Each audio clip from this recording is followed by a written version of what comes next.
Welcome to Future Value. Today we are diving into a topic that's rapidly becoming a reality, at least this is what we think, Agentic AI. So these are autonomous AI systems that can anticipate our needs, they can make decisions for us, they can even, I think, act on our behalf. And I think they're becoming, well, at least they're poised to become new gatekeepers for commerce, and some people say even fundamentally reshaping the relationship between brands and consumers. So this shift, for me at least, raises a very critical question. In the age of AI, does AI have its own agency? And if AI has its own agency, what happens to our agency in the age of AI? So very interesting questions that we have. But to help us navigate through this really complicated landscape, I'm really pleased to be joined by Philip Rothaus, founder of R5 Advisory. Philip guides organizations through data, AI, and digital transformation. He's got a wonderful past with travel and hospitality, working on a number of different projects throughout the world. Philip, welcome to Future Value. Thanks, Robert. I'm really happy to be here. Great. So maybe just provide a couple extra words of color on your background. Tell us why you're here. How did you get on this journey? Where have you come from? Sure. So I started my career in startups. I was part of a number of startups. The last startup before I jumped into consulting was a marketing technology, a SaaS product for airlines. So I got into the world of data products and travel. I went from there to Accenture in their data and AI business, where I led the travel and hospitality portfolio in North America. So I worked with pretty much every major travel brand in the US and many global brands. And then I was part of a firm called Alvarez and Marsal, which is another fairly large consulting firm focused on digital data and AI, primarily for travel and hospitality, and started R5 Advisory just this past year. All right, very cool, and congratulations. Thank you. I mean, let's get started with the basics, Philip. Let's jump into it. Sure. But before we go into the concept of agency, let's just talk a little bit about Agentic AI, just to make sure we're all on the same page. So what exactly is it, Agentic AI, and how does it differ maybe from the generative AI tools that people are using today, like OpenAI? Certainly. So generative AI is a component of agentic AI. And I think we're all a little bit more familiar with generative AI. You have a conversation, you input typically text and receive back an output, most often text. So inside the interface, the chat interface of a ChatGPT or a Claude, or any number of other chatbot applications. Agentic AI really needs to be considered on the spectrum of automation. The fundamental definition for agentic AI is that it's a system where an AI, an LLM, is determining how a given action is taken, what tools to use, what particular steps, based on an objective that it's given. So on the sort of early end of the spectrum, you have RPA, where everything is rules driven. You have a little bit more reasoning or autonomy that's put in with intelligent automation, but still within very narrow parameters. And then agentic AI, at least in theory, you have an AI that is determining the how. Okay, very cool. Let's also maybe contextualize it from a market perspective. So I was reading that McKinsey projects that agentic commerce could somehow orchestrate up to $5 trillion in global revenue by even as soon as 2030. So what is driving this shift right now? I think a number of things have had to come together to drive this shift. On the technological side, you have the maturity of the LLMs and the models themselves to be able to take on these actions, and also a greater maturity in the API ecosystem. A lot of technologies are now much more open to machine communication that enables agentic AI. And then on the consumer side, you have an increasing readiness to engage with these sorts of tools. Trust in these tools that varies by age, demographic, and market, but people are ready and willing. And I also think broadly across consumers, our attention spans and our patience for things with even tools like Instacart and the willingness to pay an extra $4 to have it come 2 minutes sooner. People want to get things done faster and not have to think about it. And that at least is the promise of agentic commerce and agentic AI. Which explains the incredibly high numbers that McKinsey is sort of forecasting or fortune telling about. That's right. Well, and I think there's some reality to that. It's still immature. And then there's also a lot of other market forces and excitement about AI that's pushing investment there. And certainly all the brands want to lead there and don't want to cede the ownership of the customer to an open AI or one of these emergent generative AI, big AI players who are pushing into the space. 5 trillion is a big round number, isn't it? That sounds like the that open AI projections. We don't need $1 billion, we need 100 billion. And if we spend That's right. 50 billion, maybe it's too little. That's right. Well, and look, people use the term, all of these, somewhat buzzwordy terms very liberally and call what might just be an automation or a simple chatbot conversational commerce or agentic AI. So I think, we don't really know. We'll see what the reality is of those numbers. Okay, all right. Well, what about this paradox of agency then? So if we are truly entering into this age of agentic AI, and agents are acting for us, so are we enhancing our own agency in that process, or are we diminishing our own agency in that process, and does it even matter? Well, I think there are real trade-offs, along that spectrum of how much is the agent deciding and doing for us versus how much is it just taking away the sort of minutia and administrative tasks around whatever our end goal is. So if we take travel, for example, my personal feelings about travel is that it's this very human connected experience where you discover things about yourself and you get lost in a destination and learn things about what you like and don't like. And if you have this autonomous system that has learned from your past behavior, does it sort of put you in an algorithmic gilded cage of your prior experiences and limit the new experiences that you can engage in while you're traveling and out and about in the world? Or could we even build a little chaos into the agent? Say, give me 15% unexpected things I've never done but might like, or just throw something random in there. Yeah, and I mean, how do you think, is that important to the consumer agency, or at least feeling like they have agency? Sometimes I feel like my life is completely out of my control, and that I in fact may not have as much agency as I think. But if I feel like I have a little bit of agency, then it kind of makes me feel more comfortable about how life is progressing, or maybe the decisions that I'm taking.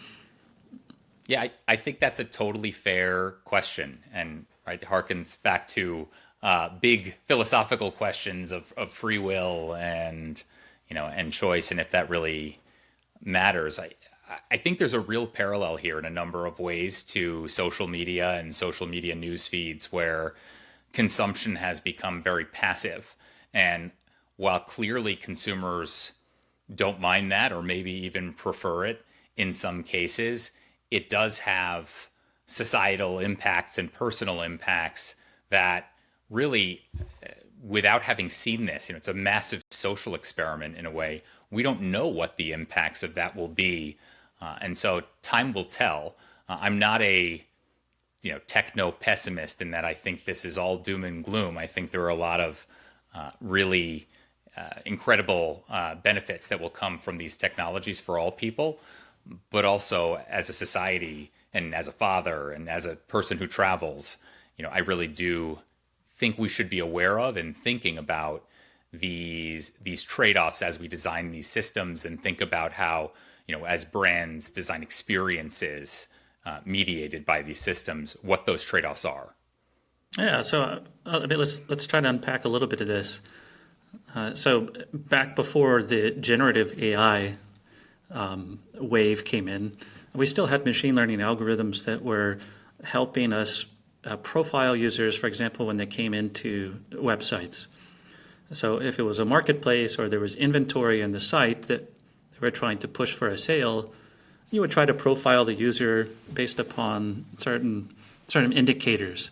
And then from those indicators, you could serve them up the inventory items that essentially previous people had purchased. So you're looking at kind of clustering algorithms and things like that that are trying to infer that, okay, the pattern of this user coming into my website is this, therefore they probably want X inventory item, whether that's a hotel room or some travel experience or a retail product. So how is this kind of changing with the more sophisticated AI being employed there, and what do brands need to be aware of? Yeah, it's a great question. You're absolutely right that things like recommendation engines have existed for many, many years. And it's important to think about this as a spectrum. In fact, recommendation engines and traditional machine learning or statistical approaches to identifying interests or segmenting consumers are going to be tools that agents use because, frankly, they're much better at those sorts of precise calculations than an LLM, which is, frankly, just predicting text. What's different is that when I would go on a site in the past and be presented with a sort of curated list of options for me to click through, I would then go and perhaps look at other sites or still have to make the decision as to which one, or do I keep looking? Whereas it's possible that with an agent, you simply give it the objective to say, based on what you know about me, based on what I've done in the past, go book this for me. Or maybe you give it a little bit more direction, but without actually having to make those decisions. Who is making the decision, right? Is it really your decision, or is it the algorithm's decision? I mean, that's like the fundamental question, isn't it? And when we're talking about agency and this whole idea of intermediation, like who really has that agency, and is it so important? I mean, sometimes I wonder how important it is for decision making, especially with regards to like commerce, or if I find a product that I love and I buy, is it so important that I came up with that idea, or however much like my mind was working on that path to discovering that product or purchasing it, or was it a suggestion from a friend, or was it a suggestion from an AI agent of some sort? And I think we'll probably come to figure out what that means, I think, pretty shortly in the next couple of years. In terms of brands, is this, if we had to sort of like think a little bit into the future, maybe 12 months, maybe 18 months, when a lot more of these agents kind of come online and we're using them more frequently, sort of mainstreaming the use of these agents. Do you think that there's anything that brands should be thinking about now in terms of preparing that? Or is maybe there's like even an opportunity to show that someone can have agency in that process and still save time and get what they want faster? Absolutely, I do. Although I think the answer is sort of back to the fundamentals of your data, and the having agent ready and AI ready data is even more important. Given the opportunity and the potential leverage you can get from agentic systems, having data that is clean and readable that they can consume is really important. And the only thing I'd say that's different about the idea of data now versus traditionally is this idea of context and having that. I mean, I've heard the term for years of a semantic layer, but those descriptions and the business logic being actually embedded and encoded in text that can be provided to the agents so that they can understand what it is that they're actually reading. And this is the travel brands' core advantage, because what they have access to that I don't think they'll want to give access, to some third-party agent, perhaps ever, is all of the transaction history, website activity, all of that rich personal information about you that they can use to enrich the actions and the recommendations that an agentic system might take, and that really becomes a moat to protect them from ChatGPT or even in Expedia. If we think about the sort of big tech-enabled distribution players of the last 15 years, from even to an even greater extent taking over that customer ownership in that channel. Okay, so there's some sort of communication, some sort of collaboration, maybe some sort of agent-to-agent communications within that process, right? So that Absolutely. does the business need their own agent, and the consumer needs their own agent, and do they need to talk to each other? I think we're going to have a world where there are lots of different kinds of agents communicating in different ways. So for travel brands and really any consumer brand, there's the idea that you want to make sure that your product, right, your inventory is exposed and readable for these third-party agents, right? It's another form of distribution so that they can find you. And this topic also is sort of wrapped around the idea of answer engine optimization. I think there are a number of ways you can take this, but also to think about as a brand, if you have a branded, wholly owned agentic capability, how do you develop that to deliver a better experience and ultimately to own the customer? And what are your differentiators? What's your moat there? And I think that moat really is data. Okay, so let's now, Philip, let's talk a little bit about loyalty. And with your background in travel and hospitality, having touched all of these brands throughout North America and elsewhere in the travel and hospitality space, how do we think about loyalty in this new age of AI intermediation? If your primary counterpart from a business's perspective may be an AI agent in terms of the transaction sequence, like how does loyalty fit in with that? I mean, is there anything for us to think about from a brand's perspective? Well, I think the fundamentals haven't changed here. It's really about, can I provide a superior experience and a superior service through my channels and with my product to my guests, my customers. And you can do that with agents that exist in your channels and making sure that they can talk to and communicate with other channels. But at the end of the day, this is why I think it's imperative for organizations to think about their own, owned agents. I would really think about this like not necessarily a whole new channel, but just a new way of interacting across channels. So you think about the advent of mobile back after web. It's really not a question of mobile versus web. It's mobile and web, and how do those interact, and ultimately in your apps and perhaps across other touch points as well. Right. And so, I mean, is there a way that brands can use the agents themselves to create additional touch points with the consumer?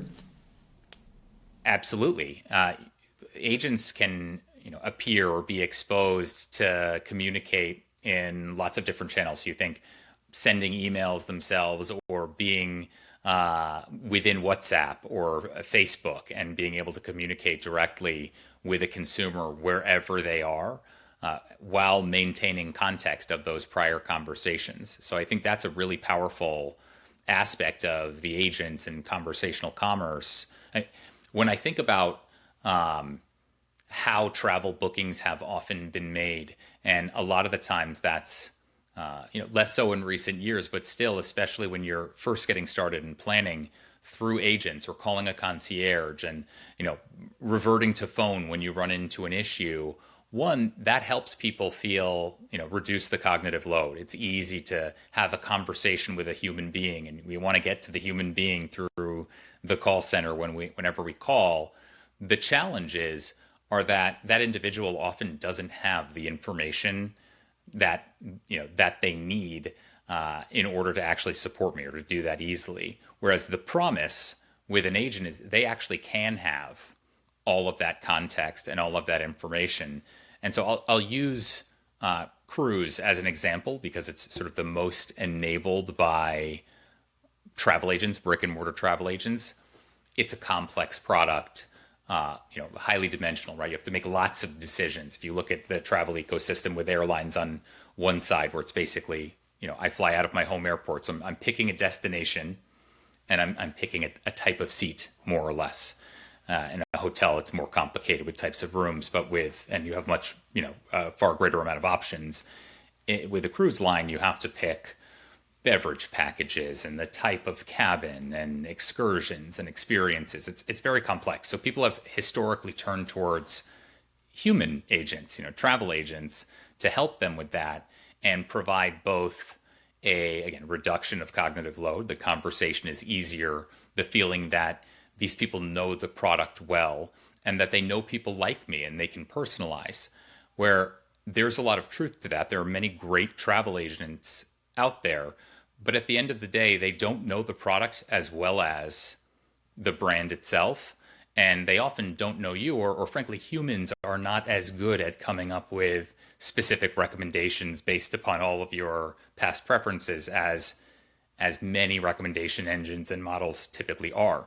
So the promise of what that interaction can provide can actually be realized by an agent that really does have access to all of that information, both on the customer side and on the product side. And I think if, as a brand, you can deliver that with your moat of data, that you give people a reason to interact directly with your brand rather than going through an intermediary. And of course, that feeds into having a loyal customer base that keeps coming back to you over and over again. Yeah, so I guess, could we say that in a sense it's if your agent's happy, then you're happy? So the better you're able to allow the agent to support you through the booking of travel or auxiliary services, then the more potential loyal you'll be to that brand that pleased your agent. I mean, can we think about it maybe in that way? Well, I think there are really two ways to think about this, because I have an agent that exists external to the travel ecosystem that I'm saying go out and look at all the brands and make a decision. And they might look at your past history. In fact, in a way, the fact that you have been loyal in the past might influence them to go back to that brand over and over again. And I think from a machine perspective, one, you can also give it directions, but it's about the machine-to-machine communication. Do you have the rich content? Can I access your inventory easily to even make a decision or come up with an answer? But there's also, I'm interacting with an agent that lives in the brand's channel. So I go to brand.com and through voice, through chat, I say, hey, this is what I'm looking for. And can you go out and make a booking for me? Can you modify a booking that I have? And it can then do that. And so I think that's probably the, well, one, it's what brands should be focused on, I believe. And two, it's, at least for the foreseeable future, going to be how most consumers interact with branded agents or with the agents.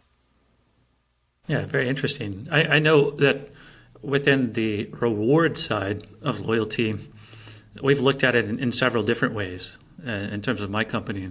So one, we looked at allowing third-party agents to just have sort of free will within brands' loyalty ecosystems to sort of search and discover and have a lot of access there. And then we looked at it in terms of having an internal AI agent that's sitting on top of the context within that brand, so all the data that we have access to, and then communicating externally via Q&A with the external agent. And in fact, there's a couple agentic protocols that are trying to become standards that we've implemented on our side, Google's A2A, MCP, and a couple others. And I think that the approach that we're taking is that we think there's a huge opportunity for rewards to become a part of AI agent transactions. Mm-hmm. And so rewards, obviously, it's quite a massive part of travel and hospitality. And so what we're trying to do is allow agents to also help the consumer out. What can I actually afford with the rewards that I have? And also, can I earn more rewards by performing actions, or maybe my AI agent can perform actions? And also trying to help out the brand side connect to the consumer themselves, being able to, as I think you mentioned, this communication process, this bi-directional communication between the brand and the consumer can be also facilitated through AI agents.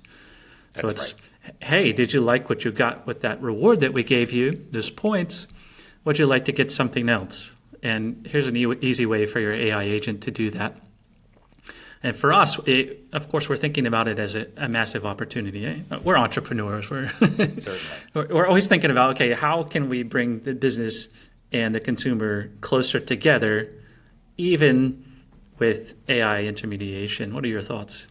Yeah, so I know this is something that you are very focused on, and Me Protocol is designed to help elucidate, right, the sort of opacity of how points can be and different rewards can be used and burned from the travel company side to provide some value, especially if you, let's say, don't have hundreds of thousands or millions of points or miles. And I think this is a great opportunity where you can hand off something that might be a little opaque to you. I mean, unless you're a sort of a super traveler and you really read into all of the loyalty rules, right? It's very hard to understand a lot of the time and say, look, I'm going to lose these miles or these points, or I only have a little, but I want to get something out of it. Can you go out into the ecosystem and figure out what the best options are for me and maybe bring that back and to say, yes, I want, the bottle of wine or whatever it is that I could get in return for those points. But the travel companies, one, they need to talk to you, right? They need to be connected to you first. They need to have a policy and a connection to that broader ecosystem that the agent can even communicate with. So it's not as if, at least at this point, they could just go out and do things that wouldn't otherwise be made possible either by technical integration or some sort of policy or partnership that's been made before. So all of these things have to happen for that promise of the agent to be realized. So, all right, let's flip agency again. So let's think of agency from a brand's perspective. So a lot of time, at least in our sector, dealing with loyalty rewards, sometimes you see this kind of dilution of the brand, especially when they get involved with coalitions where the branding gets a little bit covered up by the coalition's reward, or things get spent more on a cashback basis, which is not necessarily the greatest bond between consumer and brand. Is there an opportunity here for brands to develop more agency with their loyalty programs in this sense, being able to directly touch the customer through the AI agents? Or am I just imagining things? No, I think there absolutely is this opportunity. I mean, on the other side, there's sort of the risk of increased intermediation and new intermediary players that are coming up. And that's the imperative for the brand to use the advantages that they have to produce sort of a better, smarter, more proactive agent that the user will want to interact with. I mean, you can think about, I'm sure every brand wishes they had a specific sales agent that knew each customer and could reach out to each customer, within limits of what the customer would support and not get annoyed by, every week or whenever there was an opportunity based both on the customer need, what state they're in, when in the year, or, if there's an event, and what's going on with them with inventory and pricing and promotions and things like that. And agents enable that sort of high touch, personalized interaction at scale in a way that you never could do or would be prohibitively expensive to do with humans, with human agents. All right, let's speed things up as we're sort of getting close to time here. We could talk about this all day for sure. Yes. So what's one thing from the business's side that you could see over sort of the near to midterm that AI agents can help with? Yeah, I So think what's one pain point that they may have or wish that they're just not able to do with existing technology solutions?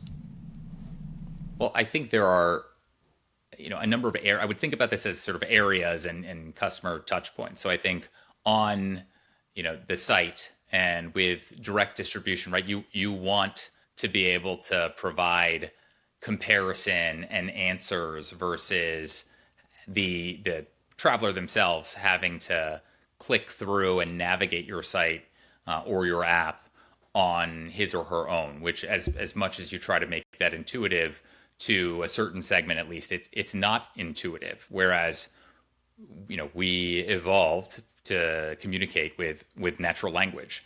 And so any area where the consumer is interacting with your business, having any sort of touch point, that you can then reduce friction by making that conversational. And I'll say that's not every single action, right? Sometimes a click or looking at, a graphic is intuitively easier than having a conversation about it. But where you can make that simpler and be proactive about it, I think it's an incredible opportunity for brands to improve the experience and just make individuals more likely to interact directly with you versus with someone else. All right. So, quick thought. What brand comes to mind in travel and hospitality that you would say is really moving things in terms of technological adoption, in terms of exploratory projects or things like that? What's the first thing that comes to mind? What's the first brand that comes to mind in this sector for you? So I'll say I'm working with a couple of brands, and there are things coming that I cannot mention that I think will blow people's minds and are really going to be, really move the needle. Right now, the travel brands that are out there making a difference and doing things that are really impressive are the OTAs who have invested billions in some of these agentic capabilities. So I think of Expedia with Romy or Priceline with Penny, and also some new entrants. There's one Mindtrip AI that's a really impressive agentic experience, although they don't sell anything on the site. They just refer you out. So I think that's a limitation that they have. But I think you will see, or maybe I know you will see in not too short order, some of the travel brands themselves really moving the needle, really releasing some interesting stuff. And they're all thinking about it, right? They're all investing in it. Everyone knows, but dealing with the same old issues of, again, sort of data and restrictions from a corporate buying behavior and corporate governance that tend to slow things down. So not moving as fast as some of the smaller players or the OTAs that are sort of tech native. All right. Yeah. Very good. Let's sort of consider those sort of last words, Philip. Wanted to thank you again for joining us today. The whole concept of agency is just incredibly fascinating. Now I'm going to go home and wonder when I'm interacting with my daughter, do I have any agency in that relationship, or is she just completely manipulating me? I don't know. Okay, so last words, Philip. How do people get in touch with you? If someone wants to get in touch, what's the best way to get in touch with you? Yeah, send me an email to philip@r5advisory.com or go to my site, r5advisory.com. I'd be happy to continue this conversation. It's my favorite topic. So anytime you want to chat, reach out. All right. Thanks so much, Philip. Thanks for joining us. And we'll see you guys next time on Future Value.